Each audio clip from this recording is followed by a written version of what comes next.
Good morning, everyone. Welcome to our Thursday morning Mind the Moment gathering brought to you by Harvard Pilgrim Healthcare and Tufts Health Plan. We're very happy to be here with both Tara Healey and our special guest, Dr. Amishi Jha, and more on Amishi in a moment. But before we begin, I thought it'd be great, Tara, if we could just do a short arrival practice. Absolutely. Yep. I would be happy to lead that. So whether you're standing or sitting, take a moment to adjust your posture so that you're sitting in a way where your spine is upright, straight, but not stiff. Eyes can be open or closed. And as a way to begin, just start with 2 deep breaths and make the exhalation a little bit longer than the inhalation.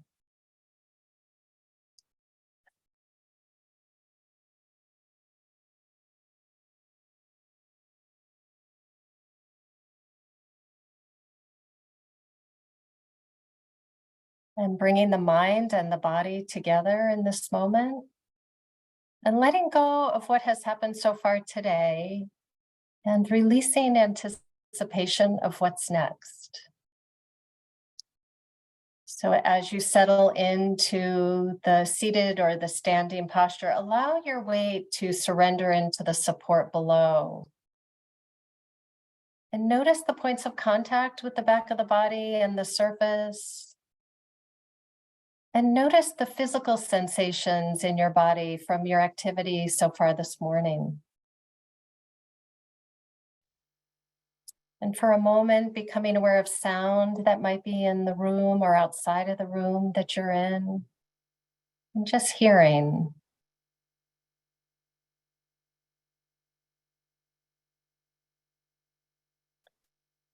And allowing sound to remain as it will in the background, bringing awareness back into the whole body. Feeling again the physical expression from your activity. And begin to narrow the focus of attention on the sensations you feel when you breathe. So as you inhale and exhale, see if you can track the sensations at the belly or the chest or the nostrils or someplace else.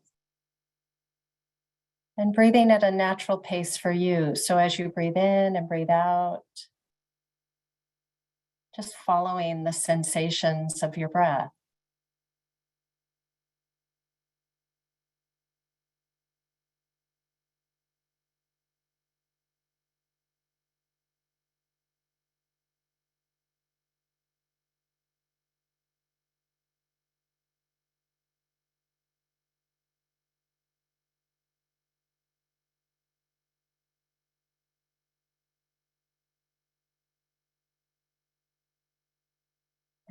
Counting back 3, 2, and 1.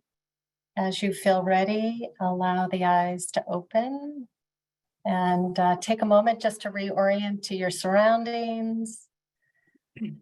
And Suzanne, I will hand it back over to you to more formally introduce Dr. Amishi Jha. Yes, absolutely. So nice to be with everyone here this morning. And for our community, just in light of the time we have together, our guided practice will be a little bit shorter. Our guided practice towards the end will be a little bit shorter so we can engage with Amishi this morning. So I'd ask folks to go to the bottom of your Zoom screen and open up the chat. When you open up the chat, you can click the blue drop-down menu to enable the host and panelists to say everyone. Then everyone can see your comments as you type them. And if you think of any questions right now, please go ahead and type them now because we'll get to them, as many of them at the end as we can. So as a way of introduction, Dr. Amishi Jha is a best-selling author of the book Peak Mind. And in her day job, she's the director of contemplative neuroscience and a professor of psychology at the University of Miami. Her work has been covered by the New York Times, Time Magazine, Forbes, Mindful Magazine, NPR, and in podcast interviews with Brené Brown, Dan Harris, Sharon Salzberg, and many others. So we're so delighted to have you here this morning, Amishi. I think you'll just bring such a wonderful light into a different way to look at meditation and how we all think about it and engage with it. So happy to have you here. Great to be here. Yeah. So tell us how, we're also curious how you personally became interested in this practice and how you decided to study attention. Yeah, thank you. Well, first of all, it's great to be here, and always a delight to see both of you and to really benefit from the offerings that this organization has for the broader community. So, welcome to everybody. Thanks for tuning in. When it comes to my background, I would say I never thought I would be here. I Mhm. mean, just to say, I grew up thinking that I was going to be a medical doctor. And everything I did, even through high school, was kind of geared around that. I would volunteer at a hospital, shadow different physicians, and unfortunately, what I realized pretty soon, and in those days we were called candy stripers, and we'd be assigned to different floors of the hospital to go and do whatever we could to engage with patients that would be helpful to the staff. um, I realized, unfortunately for me, that I was not cut out for this. This was not going to be an environment in which I was probably going to be my best self, or nor did I think I was going to be able to, frankly, see success in my career if I pursued this, because I just didn't. It wasn't my thing to be in the hospital environment. I love that people do that. Thank goodness that there are physicians and nursing staff and healthcare providers that do. But I've really lucked out, because even though I was starting to get that sense that this is probably not the career for me, one of the candy striping posts I had was in a brain injury unit. And I had the task of essentially engaging and socializing with patients. But there was one patient in particular that really kind of changed the course of my life in some sense. This was somebody who I thought was a quadriplegic. He had been a patient that had been in a motorcycle accident. And my job was to essentially take him outside when the weather warmed up in Chicago to give him some fresh air. And I knew he had been in there for many, many months as a recovery. But one day, he all of a sudden ended up, instead of this very elaborate wheelchair that I would have to, and the nursing staff would have to help me push outdoors, he was in a different kind of chair, and he was kind of moving it himself with the tip of his finger. This lever he was moving himself. And I was kind of stunned. Like, first of all, I didn't know that he was even not a quadriplegic, but actually was able to regain function. And what he told me was that he was, of course, getting therapy, physical therapy, and other kinds of therapy all day long. But at night, when he was falling asleep, he would close his eyes and visualize himself moving his finger, sort of as he was pushing his wheelchair. And he thought that was really helpful to him to actually be able to do it. And I thought, man, this is so fascinating. He Mm, is changing the nature of his own brain by training his brain. mm, And it hooked me. I decided that I don't really want to be a medical doctor, but I am definitely studying the brain. So, kind of fast forward to my undergraduate career, I was very fortunate to be able to be a neuroscience undergrad, which was rare. It was actually one of the first times that the University of Michigan even offered that. And then when I started graduate school, decided, if I'm so interested in changing the brain, maybe one thing I could do is study a system that was going to have an impact on the entirety of the brain. And that was the brain's attention system. So, attention, I knew at that moment, as I was learning about it, is such a powerful system. It literally is the brain's boss. mm, Every single thing that the brain does is informed by what we pay attention to. mm, And, there's a lot of room for change and improvement in this system, including its slow developmental time course. It doesn't fully develop till we're about 25 years old. mm, Um, so anyway, the reason I think that this is such a strange set of circumstances to be in here, to have this wonderful opportunity to talk to you all, is because I never thought I would go from attention to mindfulness.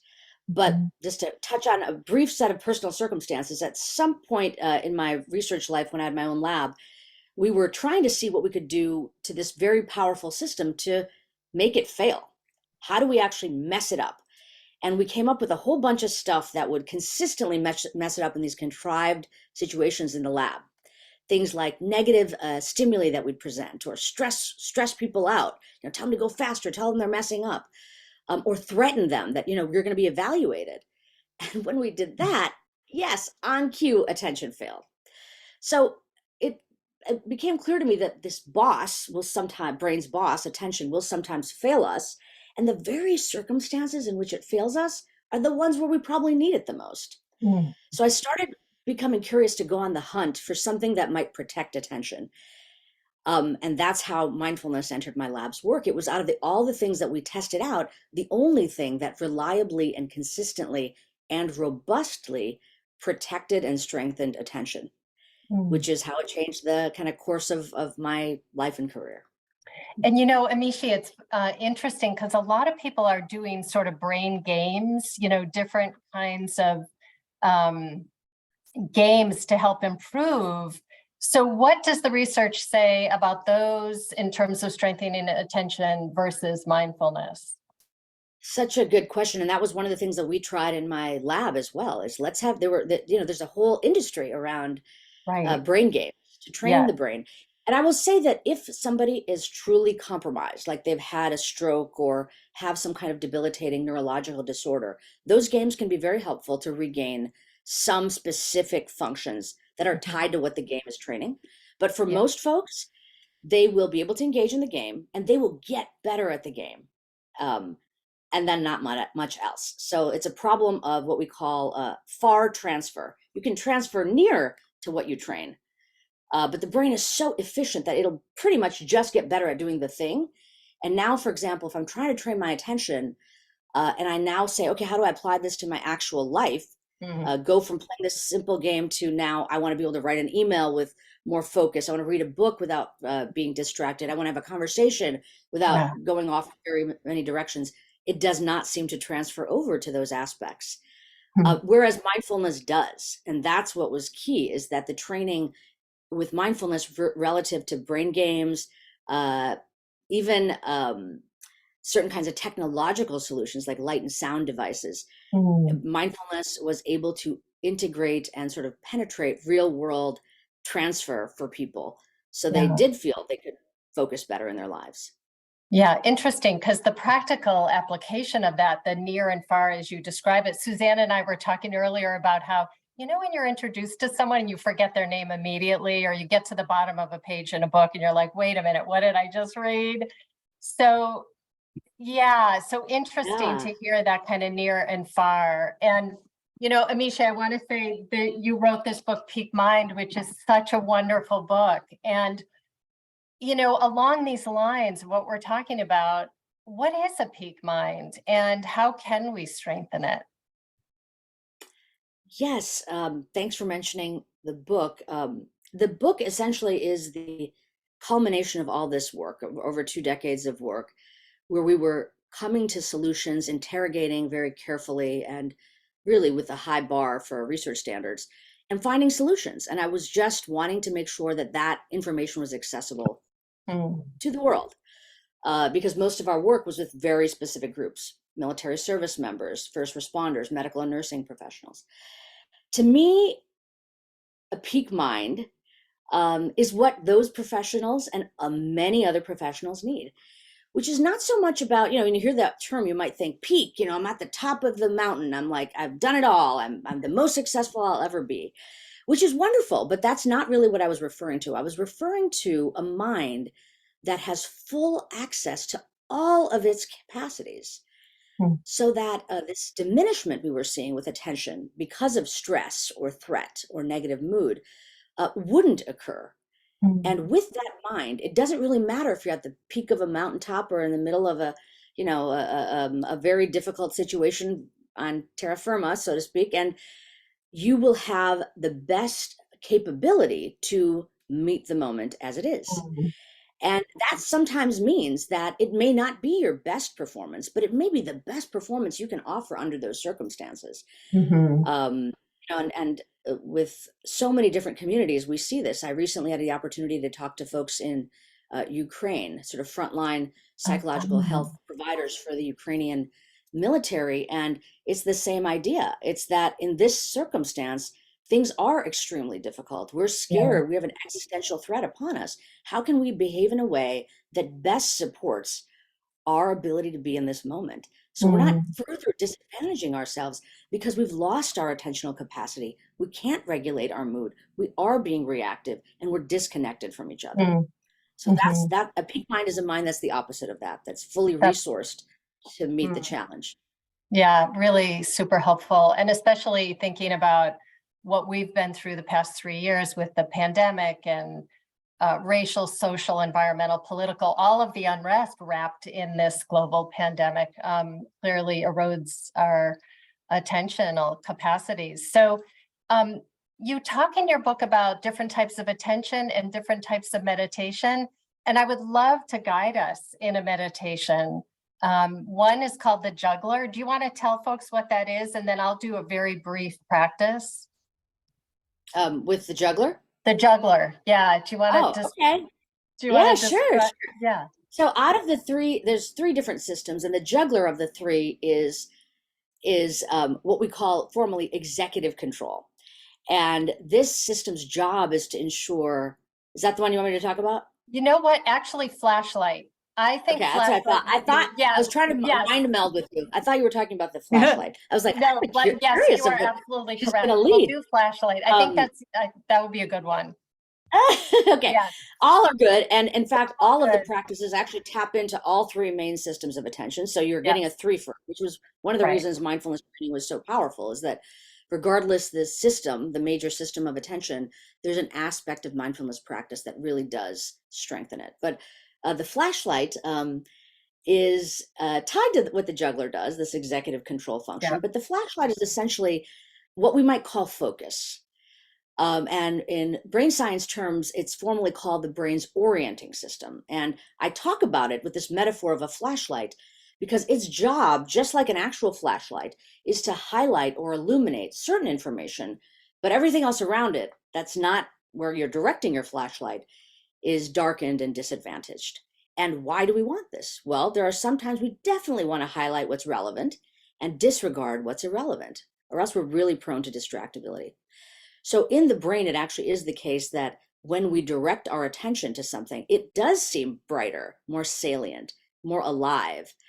And just like an actual flashlight, we can hold that control and we can direct it willfully. We can direct it to the external environment, but we can actually direct it internally as well.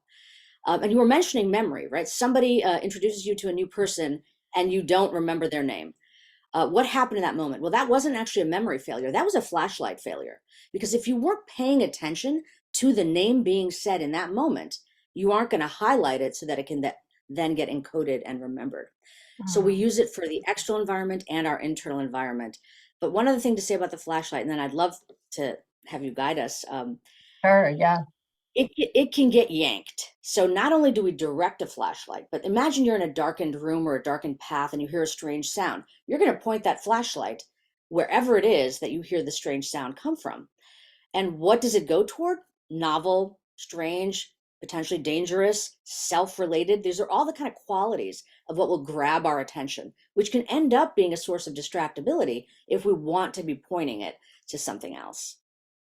Okay, great. Thank you so much, Amishi. So with that, let's go ahead and settle into a posture where the spine is straight but not stiff. So you're holding yourself in a way that's upright and engaged. Your One eyes other can thing, be... Tara, I'm sorry to interrupt. Yeah. I hadn't engaged the chat earlier, so now the chat is open. So great. apologies for that. If people have questions, please, Okay. after the meditation, type away. Yeah. Thanks, Suzanne. Okay, sorry about that. Great. So this will be short, just a couple minutes. So again, settling in and allowing your weight to surrender into the support of the surface that you're on and of the earth below. And taking a moment to just notice any physical sensations being offered in the body. So it could be pulsing or vibration, temperature.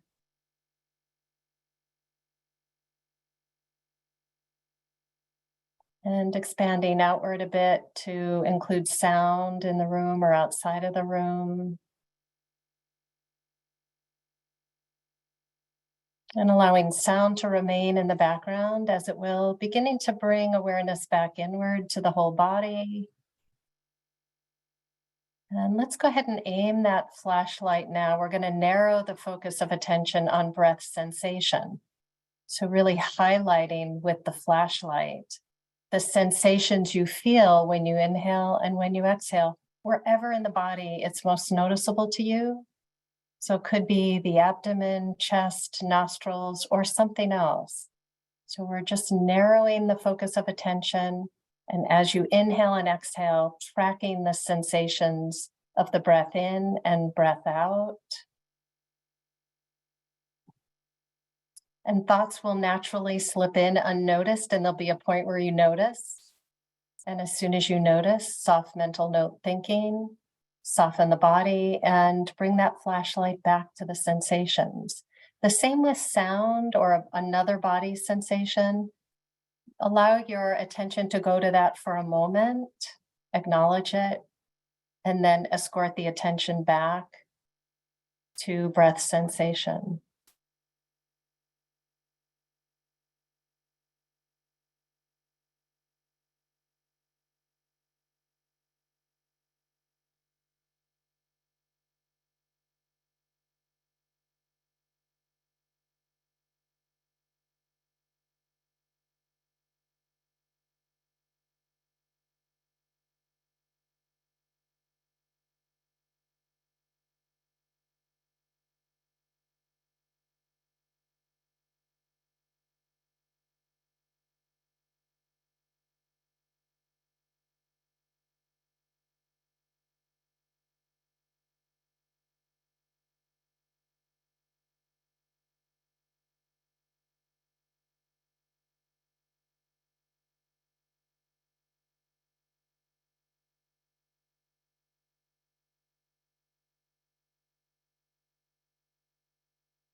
And noticing where the mind is, and just bringing that flashlight back to breath sensation.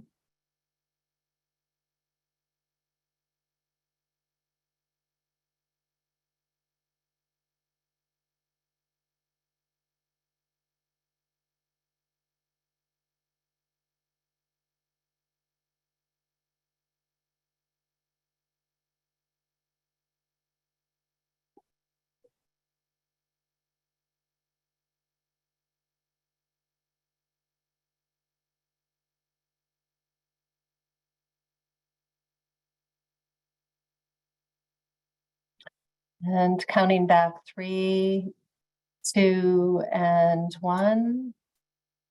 And if your eyes were closed, you can open the eyes.